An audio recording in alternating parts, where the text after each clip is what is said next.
Shalom, selamat berjumpa kembali seluruh jemaat GBM Tegal.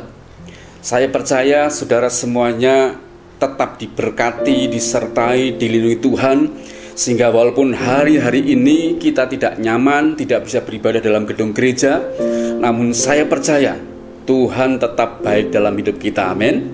Karena itu dalam suasana seperti ini saya berharap saudara semuanya tetap menyediakan hati untuk terima kebenaran firman Tuhan, sehingga iman saudara tetap bertumbuh. Bahkan lewat situasi-situasi yang tidak menguntungkan ini, iman saudara semakin kokoh, semakin kuat berakar, dan semakin tangguh, amin. Karena itu izinkan oleh karena bimbingan Tuhan, saya mengajak saudara untuk mendengarkan firman Tuhan. Mari ambil sikap yang baik dan buka hati dengan sukacita, dan pastikan Roh Kudus bekerja dalam hidup saudara, amin. Dan pada hari ini saya ingin sampaikan satu tema, ya, bahwa kekristenan itu dihancurkan bukan oleh faktor-faktor dari luar, ya.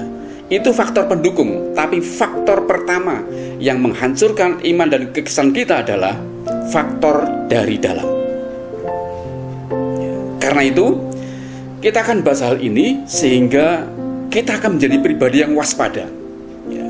Saudara, inti dari kekristenan itu adalah bahwa semua manusia sudah jatuh dalam dosa dan kehilangan kemuliaan Allah. Roma pasal 3 ayat 23, ya. Dan akibat dosa, maka semua manusia harus mengalami kebinasaan, amin. Dan lihat, ketika semua manusia berusaha untuk mendapatkan keselamatan, semua usaha manusia itu sia-sia. Tidak ada satupun usaha yang mampu membuat manusia bisa diselamatkan. Oleh karena itu, keselamatan itu hanya datang dari Tuhan Yesus Kristus, dengan cara Tuhan yang di surga meninggalkan kemuliaannya turun ke dunia menjadi manusia, lalu dia rela menggantikan hukuman seluruh manusia akibat dosa di kayu salib. Dia mati di sana, dan pada hari ketiga dia bangkit. Itulah sebabnya inti kekristenan adalah keselamatan yang kita terima itu bukan hasil usaha kita, bukan dari kekuatan kita, namun pemberian Tuhan, pekerjaan Tuhan, dan kasih karunia Tuhan kita diselamatkan. Efesus pasal 2 ayat 8-9.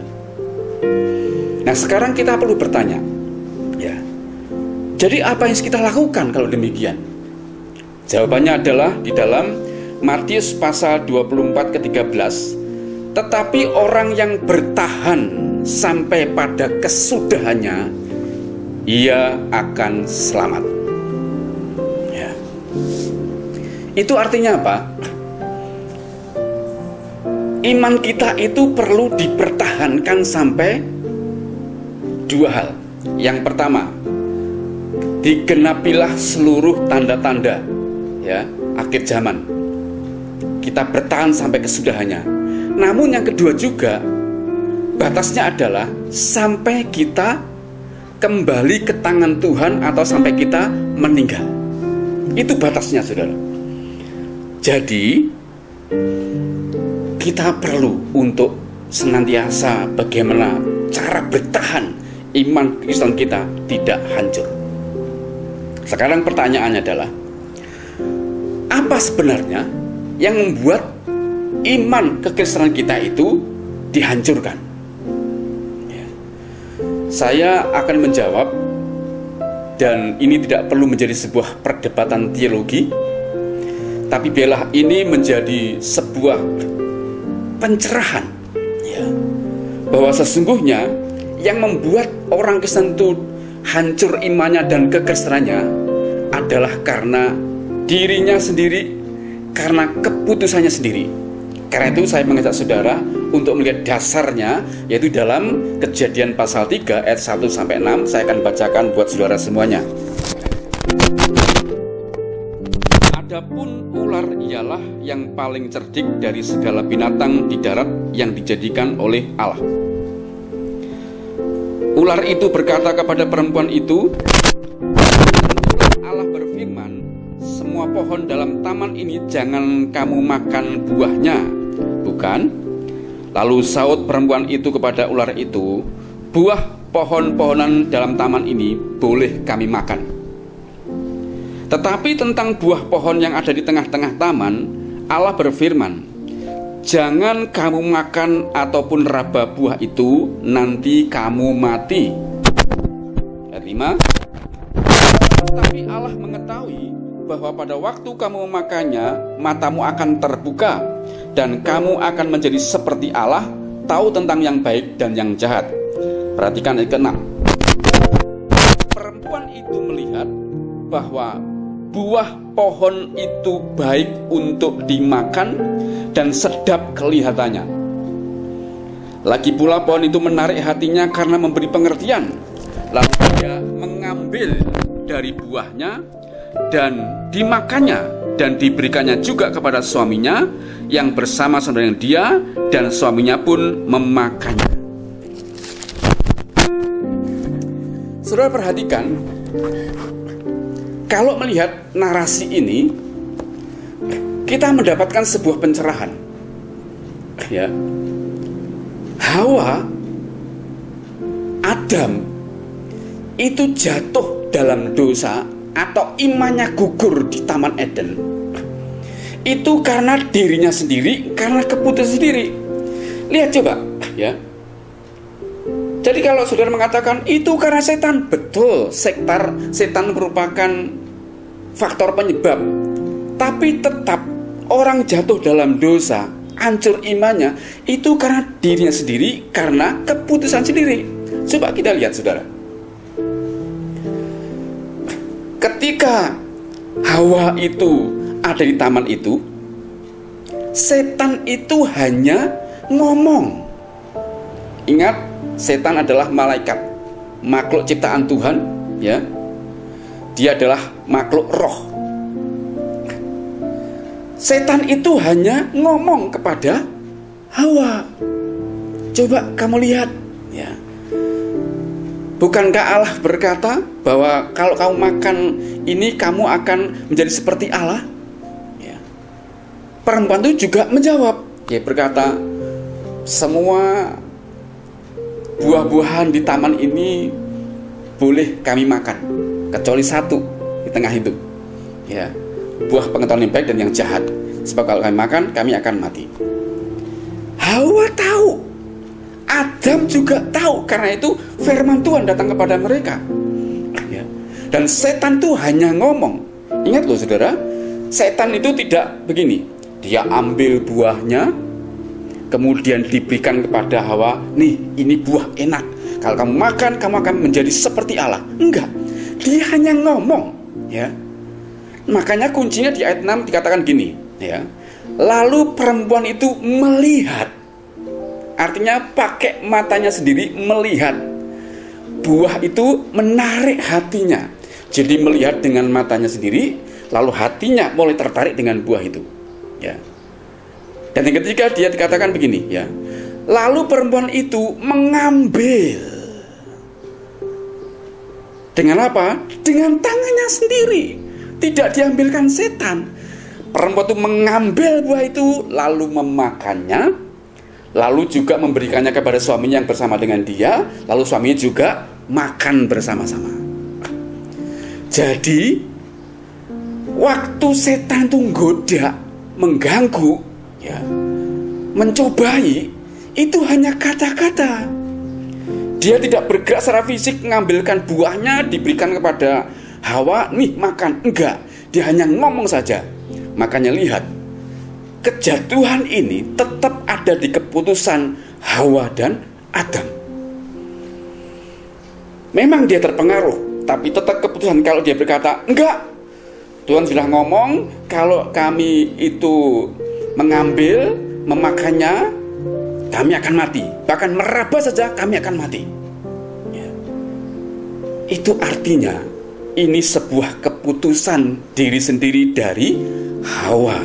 Adam pun juga memutuskan terima dari istrinya, lalu dimakannya. Jadi mereka itu jatuh dalam dosa, imannya gugur di Taman Eden itu karena diri mereka sendiri karena keputusan mereka sendiri. Karena itu saudara,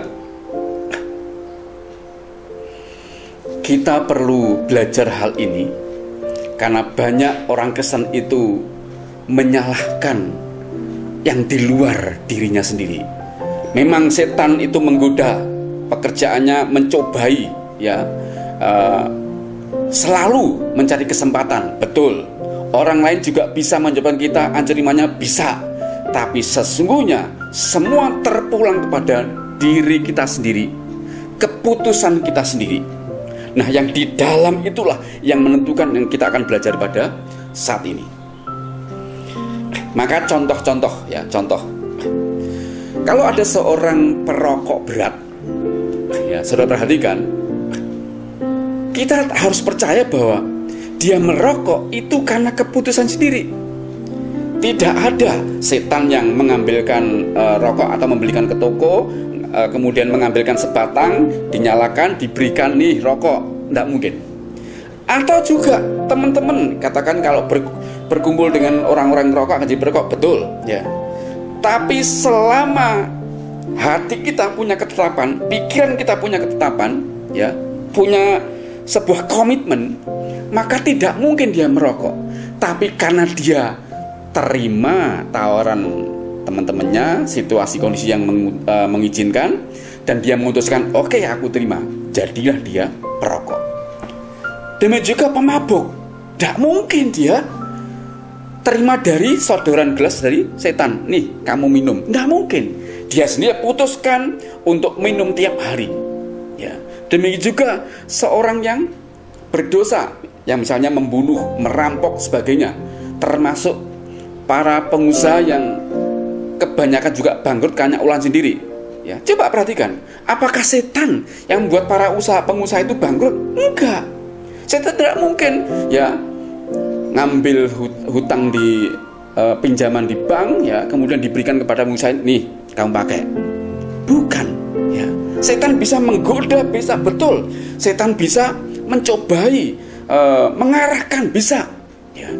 Tapi orang itu sendiri yang tanpa perhitungan berani mengambil pinjaman di bank tanpa memperhitungkan cash flow-nya, ya, pemasukan berapa, bisa keluar berapa, tanpa perhitungan yang matang, dia terlalu berani, akhirnya kolap dan bangkrut. Dia sendiri. Bahkan seseorang yang mengalami kepahitan hati, saudara perhatikan, ya. Banyak orang mengatakan itu gara-gara si A, gara-gara suaminya, gara-gara istrinya, gara-gara pendetanya, gara-gara majelisnya. Enggak. Itu keputusan sendiri. Ketika seseorang dikecewakan seseorang, ya, misalnya saya dikecewakan oleh seseorang, ya. Kalau memang pikiran hati saya, keputusan diri sendiri adalah saya tidak memaafkan orang itu, maka terjadilah kepahitan. Namun ketika saya memilih untuk mengampuni orang itu, ya, maka waktu saya mengampuni, saya bebas dari segala kepahitan. Itu artinya semua adalah keputusan diri kita sendiri. Demikian juga saudara, gereja Tuhan itu hancur, itu karena ulah yang di dalam sendiri.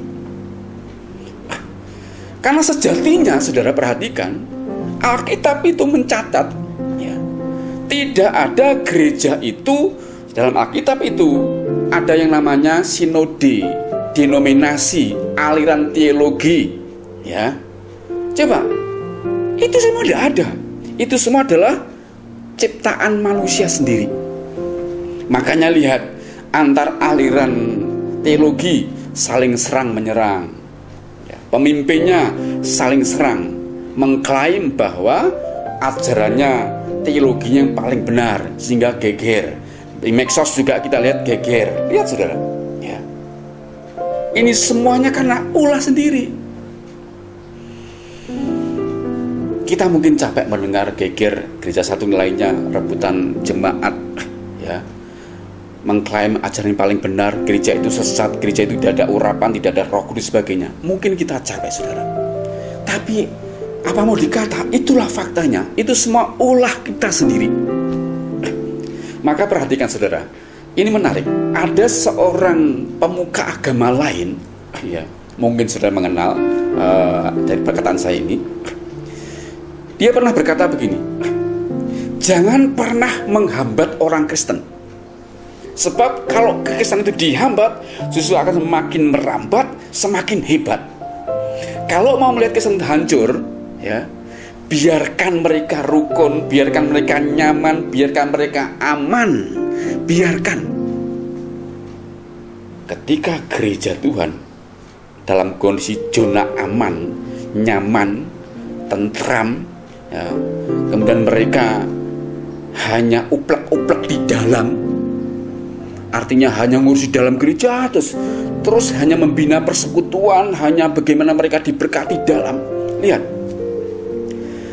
itu justru awal gereja akan mengalami kehancuran. Ya. Karena itu orang itu berkata, pemuka itu berkata, biarkan mereka bebas. Maka lihat, suatu hari nanti mereka akan gontok-gontokan sendiri, mereka akan bertengkar sendiri, mereka akan berkelahi sendiri, mereka akhirnya akan mengalami perpecahan sendiri. Ya. Makanya dalam 2 Timotius, saya akan bacakan buat saudara. Dalam 2 Timotius pasal yang ketiga, ayat yang ke-10 dan 11 dikatakan begini. Ini temanya iman bertumbuh dalam penganiayaan dan dalam pembacaan kitab suci. Saya baca buat saudara ayat 10 sampai ke 12 demikian. Tetapi engkau telah mengikuti ajaranku, cara hidupku, pendirianku, imanku, kesabaranku, kasihku, dan ketekunanku. Engkau telah ikut menderita penganiayaan dan sengsara seperti yang telah kuderita di Antiokhia dan di Ikonium dan di Listra. Semua penganiayaan itu kuderita dan Tuhan telah melepaskan aku daripadanya. Perhatikan 12. Memang setiap orang yang mau hidup beribadah di dalam Kristus Yesus akan menderita aniaya.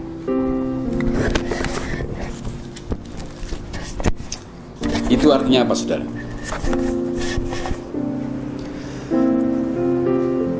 Bahwa justru Kristen itu kalau mau bertumbuh, berkembang, imannya makin bangkit, makin bergairah, seringkali Tuhan izinkan ada di dalam penderitaan. Memang konsep Tuhan sejak awal ikut Tuhan itu adalah menyangkal diri, ya, dan pikul salib. Itu artinya singkatnya menderita. Makanya iman Kristen itu justru akan bertumbuh kalau ada penderitaan.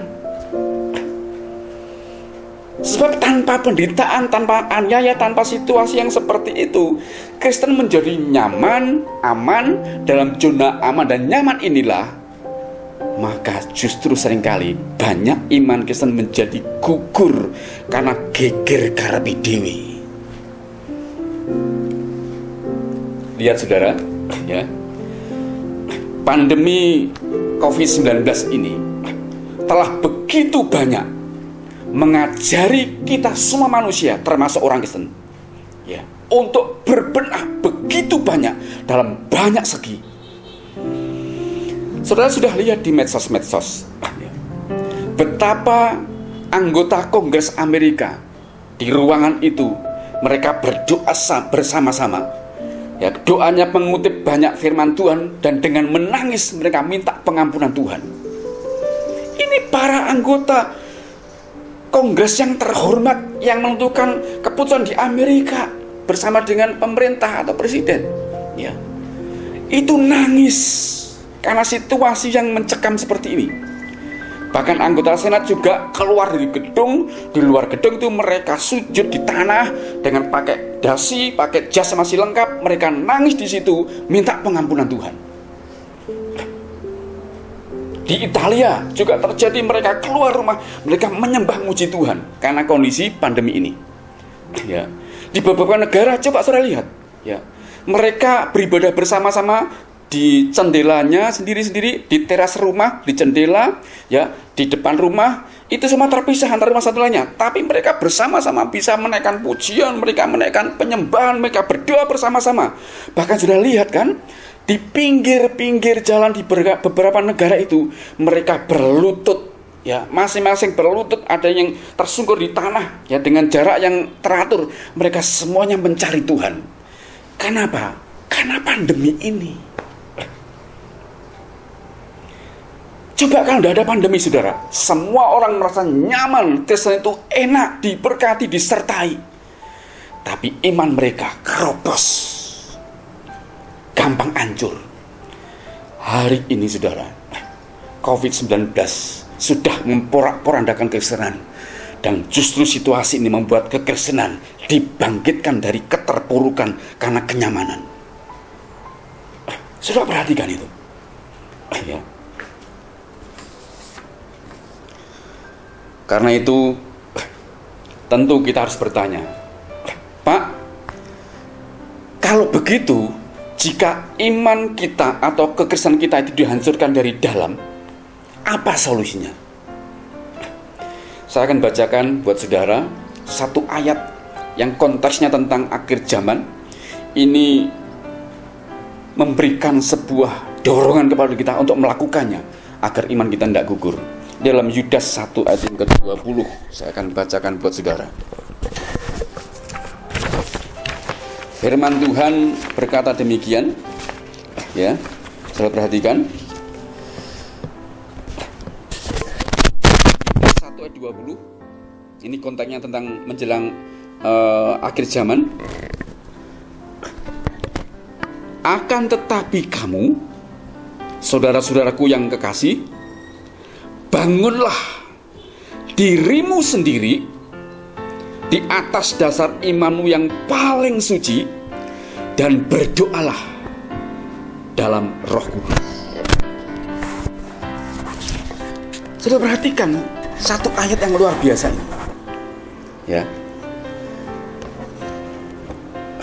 Yudas dalam tulisannya itu, sekalipun satu ayat, ini mengandung sebuah pesan kuat secara profetik bagi orang Kristen yang imannya mau kuat, tidak gugur karena keputusannya sendiri. Apalagi menjelang akhir zaman seperti ini, maka firman ini memberikan dua buah jawaban yang harus kita lakukan. Yang pertama adalah, akan tetapi kamu, saudara-saudaraku yang kekasih, bangunlah dirimu sendiri di atas dasar iman yang paling suci. Jadi yang pertama, karena Kristen atau iman kita itu gugur akibat diri sendiri atau keputusan sendiri, maka jawaban yang pertama, solusi pertama adalah bangunlah dirimu sendiri. Bangunlah diri saya sendiri di atas dasar iman yang paling suci. Jadi diri sendiri inilah yang dibangun dulu. Tidak usah nyalakan setan, tidak nyalakan orang lain, faktor di luar, tapi bangun diri kita sendiri di atas dasar iman yang paling suci. Nah, menarik saudara, ya. Kata dasar itu bahasa Yunani-nya adalah temelios. Itu artinya begini, ya. Sesuatu yang terletak di bawah, ya, atau sesuatu yang dibangun di bawah untuk menyokong bangunan di atas. Sesuatu yang diletakkan di bawah atau dibangun di bawah untuk menyokong atau menopang sesuatu yang di atas. Nah, kata temelos itu bisa ditemukan di Lukas pasal 6, ya. Lukas pasal 6 ayat yang ke 47-48. Saya bacakan buat saudara. Lukas pasal yang ke-6 ayat 47 dan 48 berkata demikian. Setiap orang yang datang kepadaku dan mendengarkan perkataanku serta melakukannya, aku akan menyatakan kepadamu dengan siapa ia dapat disamakan. Coba, Yesus ini ingin menyampaikan dengan siapa? Ayat 48. Ia sama dengan seorang yang mendirikan rumah Orang itu menggali dalam-dalam. Perhatikan saudara, nanti kita hubungkan dengan Kejadian pasal 3 tadi ya. Orang itu menggali dalam-dalam dan meletakkan dasarnya di atas batu. Orang itu menggali dalam-dalam dan meletakkan di atas batu. Batu karang atau Yesus. Ketika datang air bah dan banjir melanda rumah itu tidak dapat digoyahkan karena rumah itu kokoh dibangun.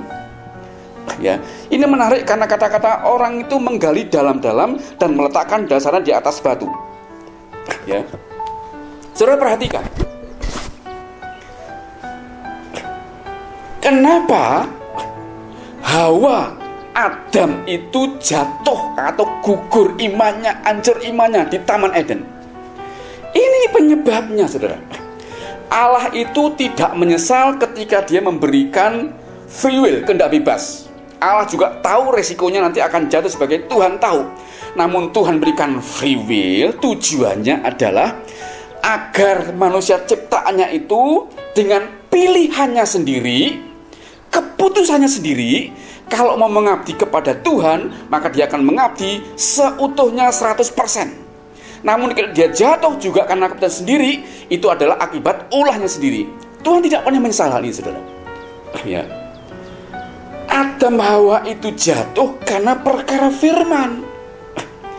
Tuhan sudah ngomong kepada Adam kan, Adam, semua buah-buahan di taman ini kau makan boleh, tapi satu yang tidak kamu boleh dekati, apalagi makan, raba, kamu akan mati. Firman itu juga disampaikan kepada tentu saja istrinya, ya, Hawa. Mereka berdua ngerti firman atau perintah Tuhan itu. Pertanyaannya, kenapa mereka bisa gugur? Karena firman yang didengar dia dari Allah itu tidak ada di dalam manusia batin dia yang paling dalam, sehingga menjadi dasar, sehingga yang di dalam itu menjadi sebuah pondasi atau kekuatan iman, sehingga untuk tindakannya dipengaruhi oleh yang di dalam itu. Ya. Sehingga ketika setan membolak-balikkan atau memperdayai dengan firman yang dibolak-balikkan oleh setan kepada Hawa itu, Hawa terpleset karena dalam hati batin dia belum meresap firman dari Tuhan itu, belum meresap sampai ke akar hatinya, belum meresap sampai di dalam itu, belum menjadi sebuah pondasi, sehingga firman itu mudah dicuri oleh setan. Sehingga keputusannya adalah matanya melihat, hatinya yang tidak ada pondasi firman itu tertarik dengan buah itu, lalu tangannya mengambil, kemudian memakannya, diberikan kepada Adam, dua-duanya hancur. Lalu Yesus di sini memberikan sebuah solusi yang luar biasa, ya. Siapa yang datang kepada Dia, percaya kepada Dia, mendengarkan perkataannya, ya, mendengarkan perkataannya, lalu juga melakukannya, dia disamakan dengan orang yang, lihat, ya, orang yang membangun, menggali dalam-dalam. Menggali dalam-dalam itu bicara kedalaman hati, ya.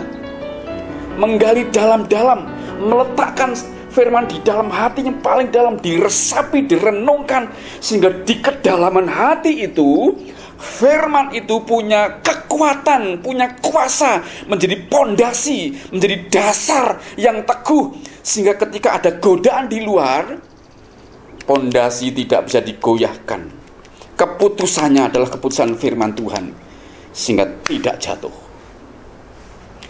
Maka yang pertama, nasihatnya adalah bangunlah diri kita sendiri, diri saudara sendiri, di atas dasar pondasi yang paling suci, yaitu firman.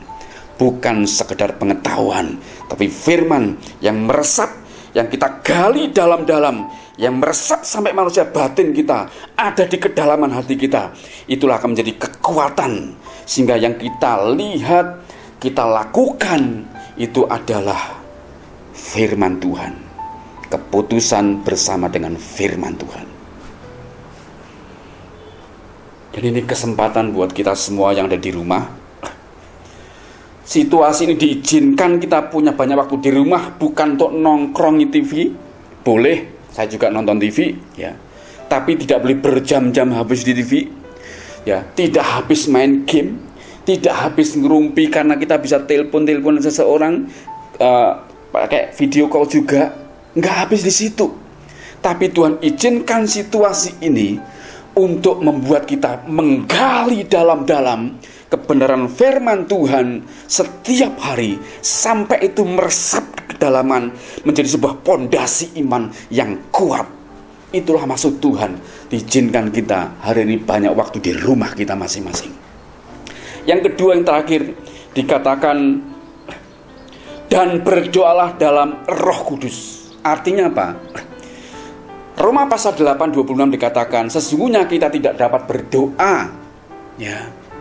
Kita hanya dapat berdoa kalau ditolong oleh Roh Kudus. Bahkan hanya bentuknya keluhan-keluhan, erangan-erangan dalam batin saja. Kalau Roh Kudus dilibatkan dalam hidup kita, maka itu diterjemahkan oleh Roh Kudus, disampaikan kepada Bapa di surga. Bapa ngerti maksud hati kita. Artinya apa? Ini mengajar kepada kita, kalau berdoa, mintalah bantuan Roh Kudus. Maka Roh Kudus akan memberikan pengilhaman, memberikan perhatian, memberikan hikmat, memberikan cara, memberikan pertolongan. Dan kita dilatih Roh Kudus untuk berjuang di area doa itu. Tanpa Roh Kudus tidak ada orang bisa berdoa. Mungkin baru 5 menit sudah ketiduran. Karena itu yang kedua ini, setelah kita membangun kedalaman hati kita dengan firman Tuhan, membangun pondasi yang bagus di hadapan Tuhan, yang kuat, kokoh di hadapan Tuhan. Yang kedua, berdoa dalam Roh Kudus, artinya melibatkan Roh Kudus dalam hidup kita sehari-hari untuk melatih kita bagaimana caranya berdoa. Kalau Roh Kudus melatih kita, saudara perhatikan, doa kita bukanlah serentetan jadwal kepada Bapa di surga. Tuhan, aku butuh ini, butuh ini, butuh ini, butuh ini. Enggak. Roh Kudus melatih kita bukan untuk kepentingan pribadi kita, tapi Roh Kudus lebih banyak mengarahkan kita untuk menjadi pendoa syafaat bagi orang lain, bagi keselamatan orang lain, bagi kepentingan orang lain, bagi kerajaan Tuhan Yesus, bagi sesama. Saudara akan dilatih untuk bersyafaat bagi kepentingan orang lain. Justru ketika kita banyak bersyafaat bagi kepentingan orang lain, Roh Kudus menaruh belas kasihan. Kita dicukupi segala kebutuhan kita karena lebih banyak kita memperhatikan kepentingan orang lain. Apa yang kita tabur, kita akan. Karena itu Roh Kudus harus kita andalkan. Tidak bisa tanpa Roh Kudus. Percayalah saudara, doa kita akan doa-doa yang egois, doanya untuk kebutuhan kita sendiri.